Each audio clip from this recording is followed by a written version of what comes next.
அதான் பிலிப்பியரில் வாசிக்கிற 2:15 கோணலும் மாறுபாடான சந்திட்டு விலைக்கு உன்னை ரட்சித்துக்கொள் என்ற அந்த அதிகாரத்தை வளர்ந்த விசுவாசிகளுக்கு கொடுக்கப்படுகிறது.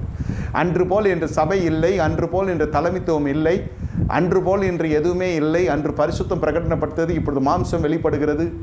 அப்பொழுது உரைக்கப்பட்ட உபதேசம் வேறு, இப்பொழுது நடந்து கொண்டிருக்கிற காரியங்கள் வேறு. 2வது சந்ததி தலையெடுக்கிறார்கள் என்றால் உங்களுக்கு மாறுபாடாய் தோன்றும் என்று சொன்னால் உங்கள் ரட்சிப்பை காத்துக்கொள்ள நீங்கள் அங்கிருந்து வெளியே வர வேண்டும் என்று வேதம் சொல்லுகிறது. ஆமாம், சபை ஏலியன் சபையாக இருக்கிறது, எதுவும் பண்ண முடியவில்லை, புறப்பட்டு வர வேண்டும். அந்த அதிகாரத்தை கற்றுக் கொடுக்கிறார். சில பேர் என்ன நடக்கும் என்றால் அந்த இடத்துல அவர்களுக்கு மிகவும் ஒரு இளைப்பார்க்கிற ஒரு பகுதியாக இருக்கும், கம்ஃபர்ட் ஜோனாக இருக்கும் அந்த சபை. நான் இது வாக்கு, நான் அது வாக்கு, என் தாத்தா போனேன், என் அப்பன் போனேன், என் ஆத்தா போனேன், நான் ஃபேன் கீழே உட்காருவேன், தூண் கீழே உட்காருவேன், நான் குறிப்பிட்ட இடத்துல எனக்கு உட்கார இடம் கொடுப்பார்கள், எனக்கு அந்த சபையில் கனம் இருக்கிறது என்பார்கள். கன மகிமை துதி யாவும் கர்த்தருக்கு, சபையில் போகிற விசுவாசிக்கு இல்லை. நீங்கள் அப்படியெல்லாம் அந்த இடத்துல போய்